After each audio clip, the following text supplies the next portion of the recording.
I'm Amy Halpern-Lev. And I'm John Moscow. Welcome to Ethical Schools. We're pleased to have Zoe Weil back on the podcast. Zoe is co-founder and president of the Institute for Humane Education, IHE. We also have Laura Trongard, who teaches AP World History and AP United States Government and Politics, Economics, and Mentoring at Oceanside High School on Long Island, New York. Welcome, Zoe and Laura. Wonderful to be here. Thank you for having me back on. Yes, thank you for having me. So tell us about the concept of solutionaries and IHE's graduate programs.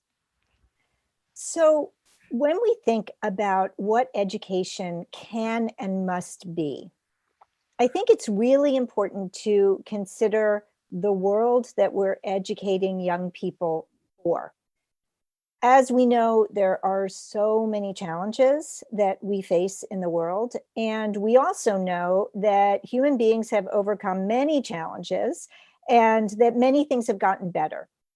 But when we look at something like climate change, and we look at human population increasing around the globe and all that that will mean for the environment, for people, for other species, it's so important that we think about schooling in a different way, that we recognize that young people are going to both inherit and shape the future. And if that's the case, what is the most important thing that we can educate young people to be and to do? And I believe that it's to be solutionaries who have the thinking capacities, the motivation, the dispositions to address and solve challenges in their communities and in the world, and do so in a way that reduces unintended negative consequences toward any beings, toward people, toward animals, and toward the environment. And that is the very definition of what it means to be a solutionary.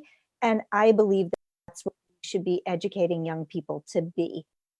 So the Institute for Humane Education has an affiliation with Antioch University, which is the leader in progressive education. And we offer online graduate programs, an MEd, an MA, a graduate certificate, and a doctoral program in EDD that specialize in humane education, that look at the interconnected issues of social justice and human rights, environmental sustainability, and animal protection, so that the people who go through our graduate programs are able to educate about these interrelated, intersectional issues and educate whoever their audience may be to be solutionaries. And sometimes when people hear online graduate programs, they think that they're siloed, there's no community, but that is not the case with our program. There's an incredible community. Students come together for salons where they get to talk about the issues that they're learning about and build that community of learners. And they get to do it in this very flexible way so that they can be working full time and in an affordable way. So we hope that people will check out our graduate programs on our website, humaneeducation.org, and learn more about them. Laura, you've had the opportunity to work with the Solutionary program in your classes.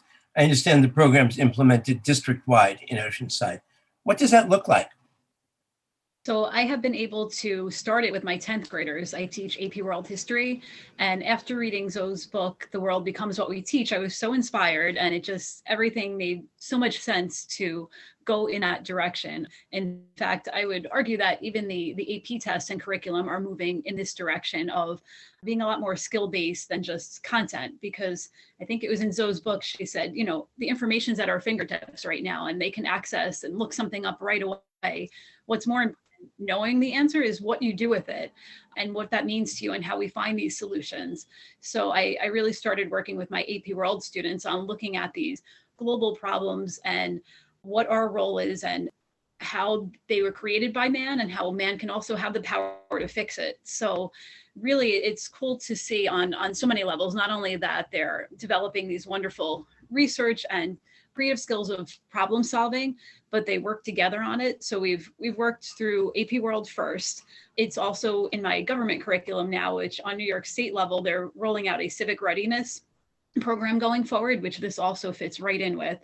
And in our district, we've actually brought it to the elementary level. Just last year, we hosted a World We Want Fair, where my 10th graders prepared, based on UN Sustainable Development Goals, kind of an introduction to some issues within the world to let 5th graders be aware of these, kind of find what issues they're passionate about in particular, and then show them that they can start taking action. They can start finding out more. There's ways that they can get involved, even though they might only be in 5th grade and 10 years old. Doesn't mean that you don't have power in the world or that you're not part of the solution. So that kind of kicked off bringing this, actually starting at an elementary level, which I'm super excited about because it will give them more time to develop and over the years work on these projects and really focus in on a problem that they care about, whether it be local or global, and start taking action and start collaborating with others and having that community and making a difference in their world, because I think the impact of that is so far reaching. And as a teacher, I love to see that. Could you give a specific example of what that might look like for a particular problem that, some students might take on? What would it look like if a teacher were listening and wanted to say, oh, okay, what would it be? So there's actually a lot of student choice within this because that makes it more authentic. Kids are going to, really want to keep pursuing it. And so what I've actually done when I've done this is introduced different world issues and let students pick what one really has meaning to them, what they want to work on. And then I'll often group students together by interest so that they can work together and provide them with tools from Zoe, from the Humane Institute of Solutionary thinking, kind of systems thinking, asking why, getting to the root causes of problems. And, it takes time. It's not going to be one lesson where all of a sudden you understand the problem and solve it. But I think it's all the more important for them to go through the steps of looking at the underlying issues and things like the iceberg model, where they have to look at root causes, have really kind of helped, and then start developing solutions that affect some of those deeper issues, not to put a Band-Aid on the problem and think that it would be fixed. So what would be, like, say a group of students have picked one topic, what might that be and how would they follow through on it? So in particular, a lot of students tend to pick climate. They're really passionate about it. They want to do their part. It looks different each year depending on, what solutions are coming up with. But as far as the beginning, it's really first understanding the problem. Look at what systems are causing this, what are the causes. And as they do that, if you have different groups working on different issues, somebody picked climate, somebody's doing something with animals, and somebody's doing something with inequality or education, they can have the same assignment for understanding the problem and kind of researching it. And as you move into the project, it might take different directions as they look into maybe contacting others, finding out more, and then potentially offering solutions. Laura, do teachers in your department or your school or even outside your school in the wider district, do they work together on some of this programming? So in particular, I work with an English partner. I teach AP World in an integrated program, which means that our students are shared between an English teacher and I. They have one period each, English, social studies, we flip, and then we have a conference period. That conference period can be used for many things, and it has been a great place to really implement this curriculum where we can actually co-teach it and go from there. But as I said, we've moved to elementary. So we've been collaborating with 5th grade teachers in particular. Starting the end of last year, unfortunately with COVID, things didn't take off as planned. Not that they're not going to, but this year was a little bit of dealing with the moment and COVID and that sort of thing. And some other things got a little bit put off, but it's going to move into 6th grade, 7th. And yes, we're going to work as a group. We run professional development classes on it. We collaborate on ideas. And that way we're hoping to really spread this, to more teachers involved firsthand with using this curriculum. So we at Ethical Schools often speak about expanding our universe of obligation, so those to whom we feel responsible. Does solutionary thinking address questions of responsibility to other humans, to animals other than human, and to the planet? Absolutely. And the issue of responsibility is an interesting one because the term itself feels to many people really heavy, just like somebody's just put a sandbag on your shoulders. And often we hear it in our minds as something we remember from childhood, when our parents may have said, take responsibility, or our teachers may have said, take responsibility, and it sounds punitive as opposed to liberating.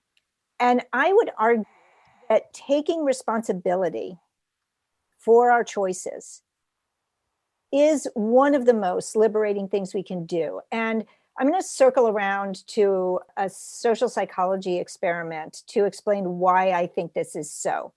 So many people have heard of the Milgram experiments that were conducted in the 1960s, in which ordinary citizens responded to an ad that was in the newspapers in New Haven, and they came to Yale to be part of a study in which they thought that they were participating in a study of learning and memory. What they didn't know is that when they met up with the other participant in the study, that other participant was an actor, and that their obedience to authority was what was really being studied. So Stanley Milgram, dressed in a white lab coat as a professor and a scientist at Yale, he took these two participants, one of whom was the actor, was then put into a room and connected to electrodes and was seated. And the other person, the real person who was the test subject who answered the ad, was in another room in front of a console with these buttons, these levers that indicated voltage from 15 volts to, I believe it was 450 volts. And they were told to ask a question to the learner in the other room. If the learner got the question wrong, they were to administer an electric shock and go up in voltage each time. Well, prior to the experiment being done, psychology students, doctoral students at Yale were asked to consider what percentage might go all the way up to the end. And psychologists thought, well, only 1 or 2% would ever go up to the end, because the end was marked with XXX, extreme shock, danger. And the thinking was only sociopaths would go all the way up to the end. Now, meanwhile, as the person who was being tested in this was pressing the voltage, they could hear the actor in the other room vocalizing, complaining about their heart condition, asking for the experiments to stop. And when they expressed concern about that, Stanley Milgram would say, please continue. The experiment requires that you continue. And then finally, and this gets back to your question, we take full responsibility. Please continue. Well, what was most shocking, pun intended, about this experiment was that 2/3 of people went all the way up to the end, thinking that they were potentially killing this person in another room. And by the time they got toward the final levers, that person was no longer vocalizing. So they went from screaming to nothing, meaning you had to think they were unconscious or potentially dead. I mean, it's really stunning that this happened. And all of them went up to 350 volts. So what does this have to do with what you asked? Well, afterwards, these participants were asked how they felt about having participated in this study. Now, most were happy that they'd participated. And one person whose quote I read, he was a Vietnam veteran, and he felt that what he learned from this was that he had been willing to do something against his own values because he had been so obedient to authority that he wasn't willing to take responsibility for his own actions.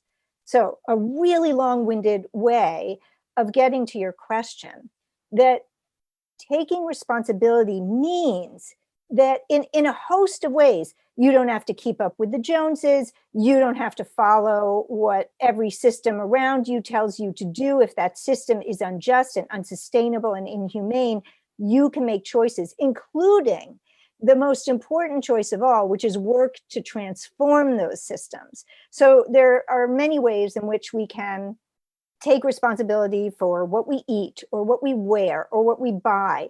But in many aspects, we can't take full responsibility because we are so deeply embedded in systems that are cruel and destructive and inequitable. And so by becoming a solutionary, we embrace this incredible concept of being responsible, this incredible opportunity to make a difference. And in so doing, not only are we liberated, we also have the chance through collaboration, through learning, through action, to feel really transformative joy. So I like to go into all of those details, even though it is a little bit long-winded response, simply because when we transform the concept of responsibility, we open up the door to a better future for ourselves and others. I'm wondering whether the concept of being a solutionary entails research. And the reason I ask is because we know, for example, some of the impacts of our behaviors or our decision making. If we choose to eat the product from an animal, we know that it's very likely that that animal suffered, that the production of that animal caused harm to the environment, and that marginalized humans were further exploited in getting that animal ready for distribution and consumption. However, we often don't know all the implications of our decisions. Does solutionary thinking entail looking at the bigger picture?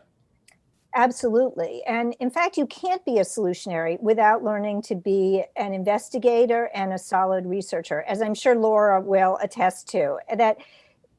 And in today's world, it's really challenging because there is so much misinformation and disinformation in the world. So one of the most important foundational pieces of becoming a solutionary is becoming a critical thinker and investigator who is able to evaluate information, ascertain factfulness, and be able to distinguish facts from opinion and misinformation and disinformation. How, and this I guess is for either of you, how does solutionary thinking address conflicts where there are very different worldviews, such as between people who believe that the 2020 election was rigged and the attack on the Capitol was justified, and people who don't? I mean, so if, Laura, I guess, how would you deal with this in your classroom? Believe it or not, I think solutionary thinking is the answer.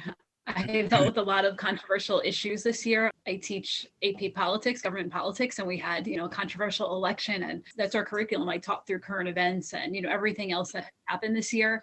And using solutionary thinking has actually been a great way to have conversations between people of different points of view, because without it, you tend to get these surface level insults or comments where there's, not going into kind of a deeper understanding or hearing each other, or, maybe even understanding of the issue. So by approaching it from a solutionary stance and having them look at causes of the issue and that sort of thing, I've actually been able to have people with opposing viewpoints have a much better, respectful conversation to kind of understand where they're coming from and also learn about the issue more. And you might change your opinion, you might not, but I think it's so important to not just hear the buzzwords and, maybe the headlines on that issue and one student's following this source of media and another one's following that source. You were mentioning how there's so many different things out there that may or may not be true on the internet, in the media. So it's so important for them to be critical consumers of information and learn how to decipher what's real, what's not. And that's all part of the solutionary work, really, learning to be a critical thinker, learning to compare and look at different sources. So I actually think having this framework in the classroom has helped them deal with issues of inequality, the racial things going on in our country right now, the election. I'm happy that they have these skills because I think we've actually had more meaningful conversations, more respectful conversations than we would have should we have not been doing this work. So could you talk a little bit about what that actually looked like, say, either the 2020 election or the attack on the Capitol? So if you had students who started out with different views of it, how did you use the solutionary strategies to get them to at least be talking in the same reality? So I've been teaching, looking at root causes. And with that, I actually start on an individual level where students are have an easier time understanding it when they look at the root causes of an issue they're having, be it a cold or be it mental health issues. I've actually used solutionary work a lot for mental health this year within the school and also on an individual level to help students understand what's causing issues and struggles and then address it. And then I transition and approach that the same way. So if the issue is, let's say, racism, students can agree, to some degree, they'll have different opinions that there's a racist problem in this country. And then they'll start looking at different causes and debating them and talking through the lens of this is feeding into it, or this could be a solution, why it would work, why it wouldn't work. So they're not just coming at it from saying you're racist, you're not, or, that sort of thing. They're coming at it from a deeper level and looking at how do we fix this? Because students will agree everybody should be treated fairly and equally. And although they might have different opinions of how that happens, they can find points of agreement. Are you sure that students do agree that there should be equality? So there's varying viewpoints. I have not had a student that said I should be treated better than others out loud. I know there's for sure differences of opinion and whether solutions like affirmative actions are reverse racism, whether they're not, but. So I guess what I was referring to in a more general sense is that there's a lot of unearned privilege in the world, right? So the people who own, for example, the oligopolies that run our industrial farming system. I mean, there is quite a bit of unearned privilege. Are students aware of that, and how do they propose to deal with it? So this is a tricky topic to talk about. Some students will be more quiet too. I know they feel a little bit uncomfortable talking about it, but kind of coming at it by asking questions about it is a good entry point so that they don't have to give an answer, but instead if maybe they get to ask questions and understand it more, they're a lot more comfortable putting out what does privilege mean? What does it look like? Instead of saying, am I privileged? And looking at it from that standpoint gives them a comfort level. And I'm not saying it's an easy topic. I do think it's an important one to talk about, and classrooms are the place for students to learn respectful discourse and to learn to be solutionaries and to have, as I was speaking about, responsibility in the world. What is their role? And from there, I can tell you, I have students with that responsibility, they 100% feel inspired and empowered because they want to know, what can I do and what's next? I was just talking to students who said they're pursuing this in college, that they wrote some college essays about work done in my class and how one in particular wants to go into business, but her focus is sustainability. And she wrote her college essays on this and wants to continue this work beyond high school. And it really kind of gives them that opportunity to step up and say like, oh, okay, I can make a difference. Not just I in particular, as with the World We Want Fair and other things, like to take it outside of my classroom walls. So giving them those opportunities allows them to have a comfort level or expectation, like I can have this voice, I can do something with it in whatever form that might look like. Different students will go in different directions, but I think it has to start with them thinking they can make a difference and getting a comfort level to talk and asking questions. I'm all about questions.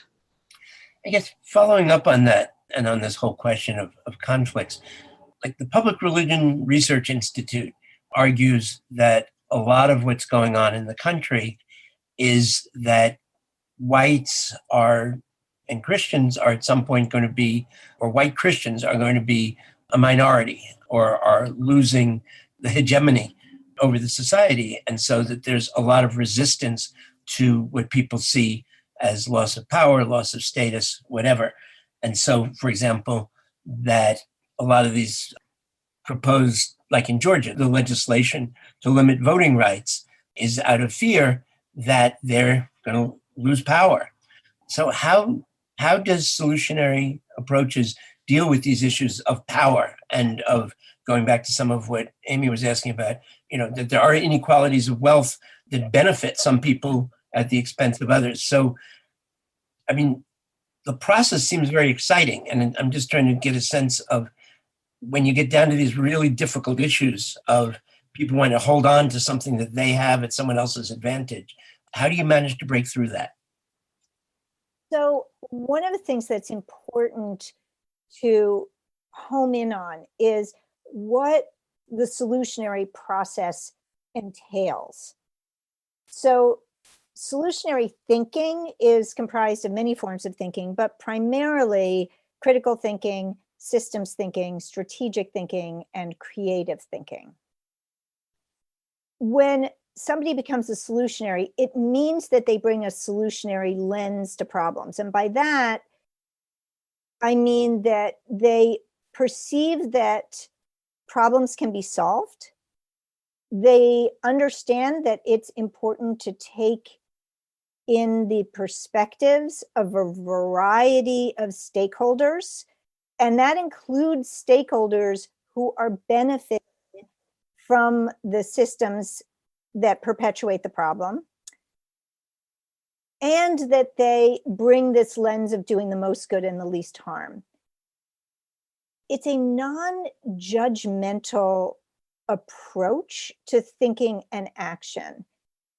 And by ensuring that a solutionary in training is reaching out to all stakeholders, including beneficiaries, not just those who are suffering from a problem or the systems that perpetuate it, there is a way in which they will come to recognize the many beneficiaries of which they may be one. So to get to your question, solutionaries can be anybody.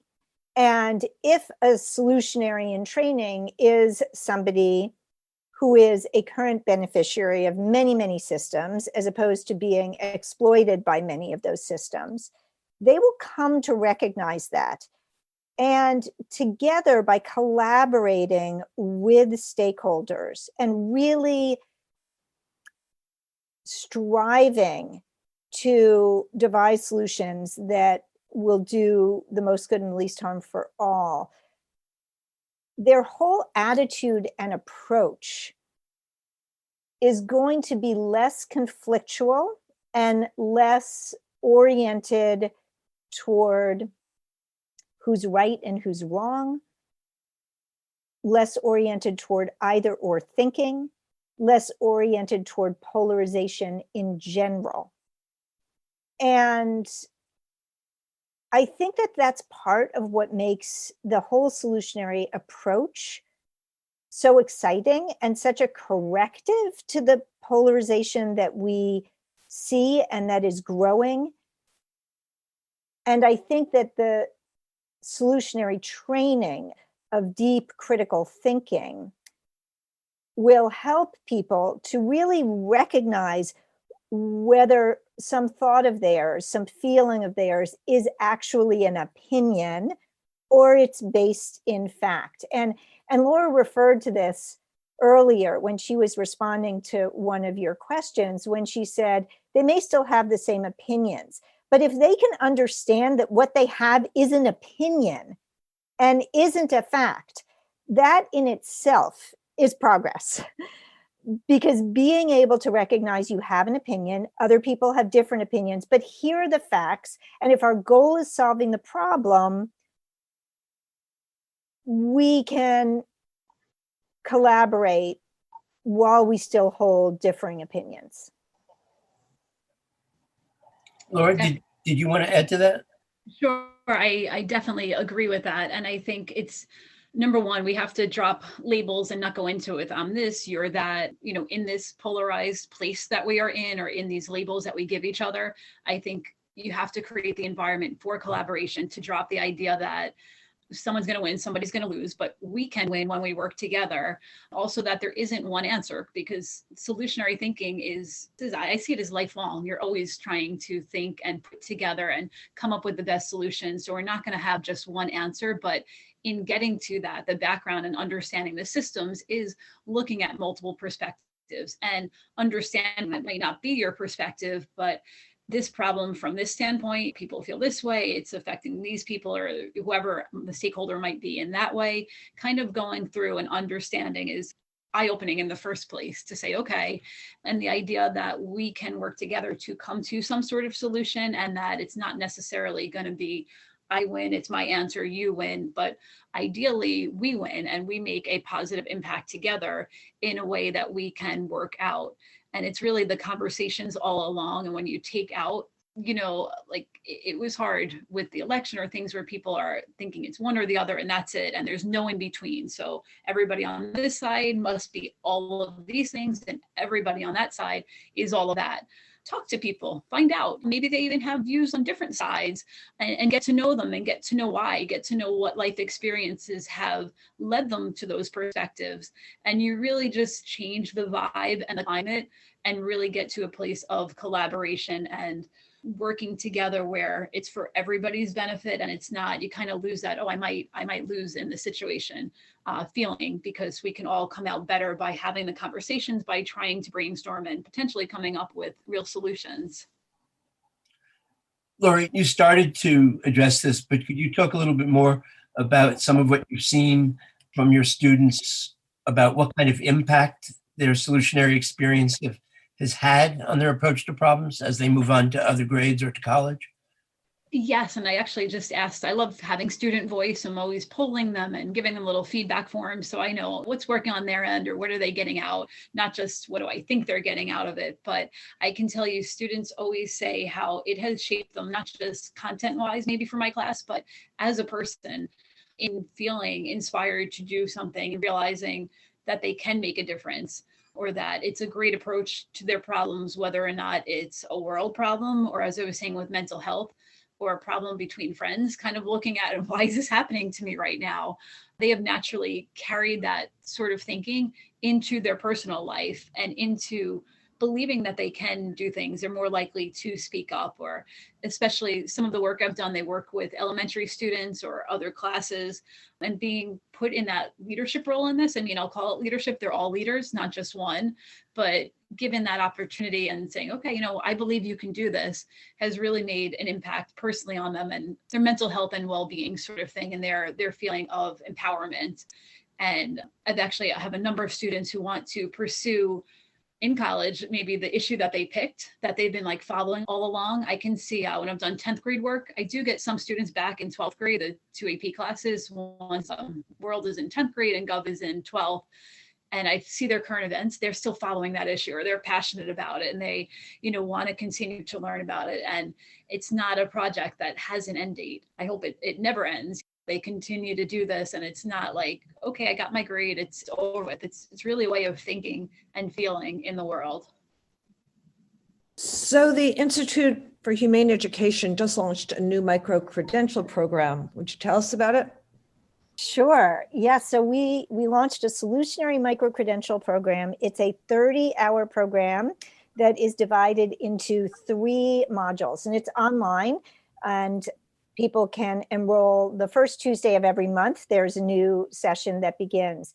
And the first module covers the solutionary concept.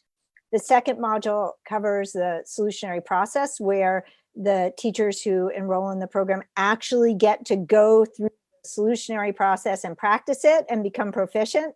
And then the third module focuses on solutionary application, where the teacher will take what they've learned and then they will create their own plan for introducing this work into their classroom, their curriculum. And I keep saying teachers, it is a program that is designed for teachers, but we do have other educators, parents, people who are change makers and want to bring this to other groups who are doing this as well. And the other thing I'll say about it is that while there's a price point connected with it to cover the expenses of it, through a donor, we are able to offer a variety of reduction in that price all the way down to 0. So no teacher and no school will have a barrier to participating in this program. If they want to do it, they can take the program free of charge. So you just mentioned that it's not only teachers. Have you done this with youth programs, with after-school programs, for example? And do you see it as something that would work well with an after-school program? So the Solutionary micro-credential program, which just launched, is for educators. However, all the solutionary work, like what Laura is describing to you that she does with her students, can absolutely be done in after school programs. And in fact, there are different teachers and mentors who are bringing this into after school or community settings. So there's no one venue for learning how to become a solutionary. In fact, there's every venue that we can learn how to become a solutionary. So one of the things that we offer people is we have a free solutionary guidebook for educators. It's called the Solutionary Guidebook. And we have a companion version, How to Be a Solutionary, for students and activists and change makers, anybody who wants to become a solutionary. And people can just go to our website, humaneeducation.org, and they can download either one or both of those guidebooks, as well as loads of free downloadable resources. And for those who are thinking, well, a guidebook is too much, I'm not ready for a whole guidebook, and they just want to know, how does this solutionary process work? If they go to the teacher resources section of our Solutionary Hub on our website, they'll find a link to the 14-step solutionary process in just a Google Doc, and they can go read it, download it, and start practicing it. And for our listeners, I'm looking forward to experiencing the micro-credential program, and I will certainly report back to you. Excellent. So this has been a big year for the Institute for Humane Education. The 5th anniversary edition of your classic, The World Becomes What We Teach, is due out, I understand, in June. Is there new content in this edition? There is. You know, a lot's happened in 5 years. There's a lot more about racial justice and teaching about equity. There are some case studies, including Oceanside School District and what Laura is doing in her classroom. And there's also some information that new based on the pandemic and what that has taught us. So yes, it's a new edition. I'm really excited about its publication in June. What are some of the changes that are in the new edition based on things such as the pandemic and George Floyd's murder and the Black Lives Matter movement and so forth? So it's not as if there's whole scale change to the book. It's really bringing a deeper lens to those issues. It's bringing equity and the issues that have been revealed through the pandemic to all the different sections of the book, as opposed to creating, new sections. I would say that the new additions are the case studies, the examples that we have seen since the first book came out 5 years ago, including the fact that there's an entire county, San Mateo County, California, which has adopted this book in their training for teachers in the county. And when I say the county, that county is comprised of 23 school districts, and there are 113,000 students who are being reached in that school district. And they have been using this book. They have trained hundreds of teachers who have produced solutionary units for their classrooms, which they have implemented. And now they're offering solutionary fairs. And they had one scheduled last year for March 15th. 113 teams of students had registered their solutions that they had come up with through their solutionary units. Now, COVID hit and the fair was canceled, which was very disappointing, but they're going to have an online fair this year on May 22nd, where students will get to share their solutions. And having had the opportunity to attend capstone events for the teaching fellows, there were 100 teachers this year who implemented solutionary work in their classrooms. And just watching a handful of those was really exciting. Seeing what these teachers are producing for their classrooms was really exciting. So that's in the book. And the other section that I added to the book was a small section on teachers going through this process themselves, really practicing the solutionary process, because teachers don't teach math if they don't know math. They don't teach history if they don't know history. And we're asking teachers to teach their students to be solutionaries when teachers haven't been taught that. So this book offers a pathway to that. And that's what the micro-credential program is meant to do for teachers, is it gives them a short, manageable way to learn how to become a solutionary, to get a solutionary credential, earn a solutionary badge, earn continuing education units if they want or need them, and all in this very short program that is really flexible and is self-paced. Exciting. Laura, so is there anything we haven't asked but should have? I have one thing, and it's not that you should have asked it. It's really that it's something I want to share. And that is that a better world is possible. And often we feel hopeless, and whether we are teachers or students.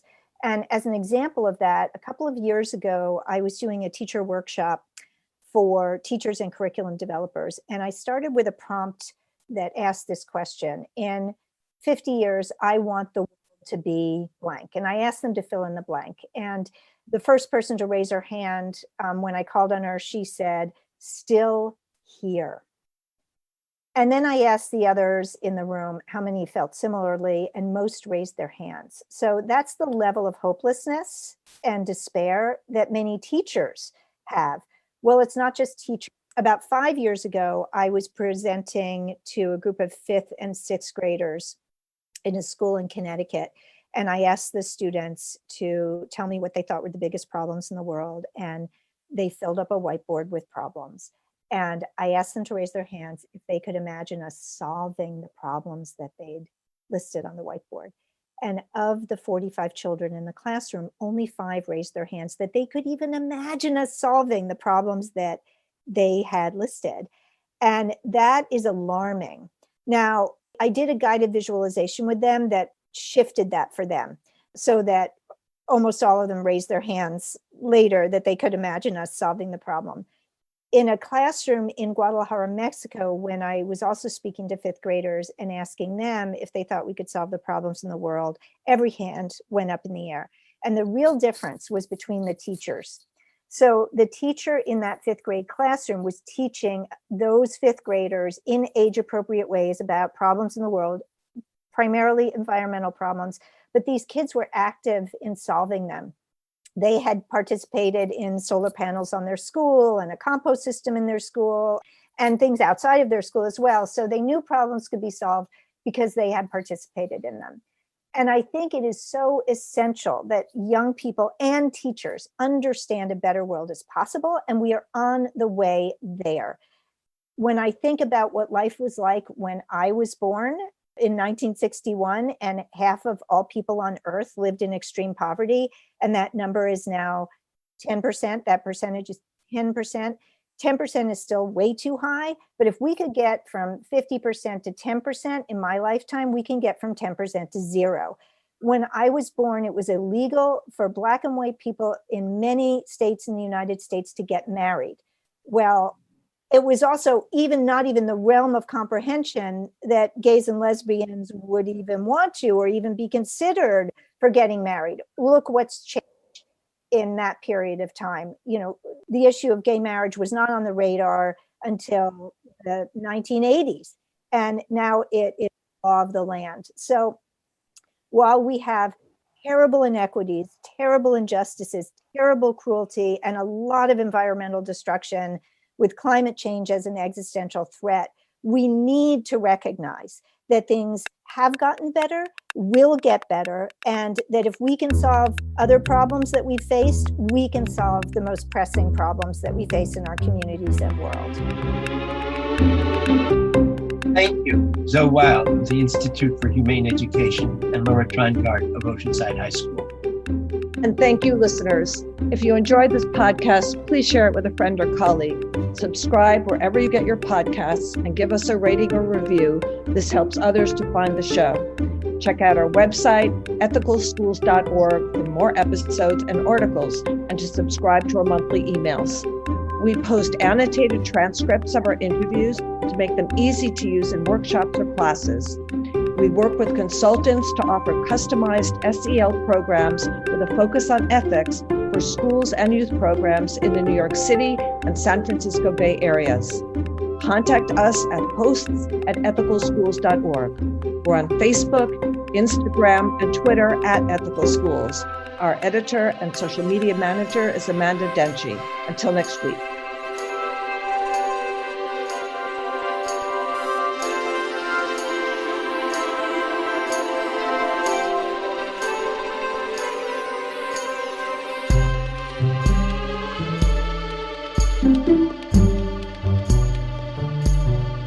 Thank you.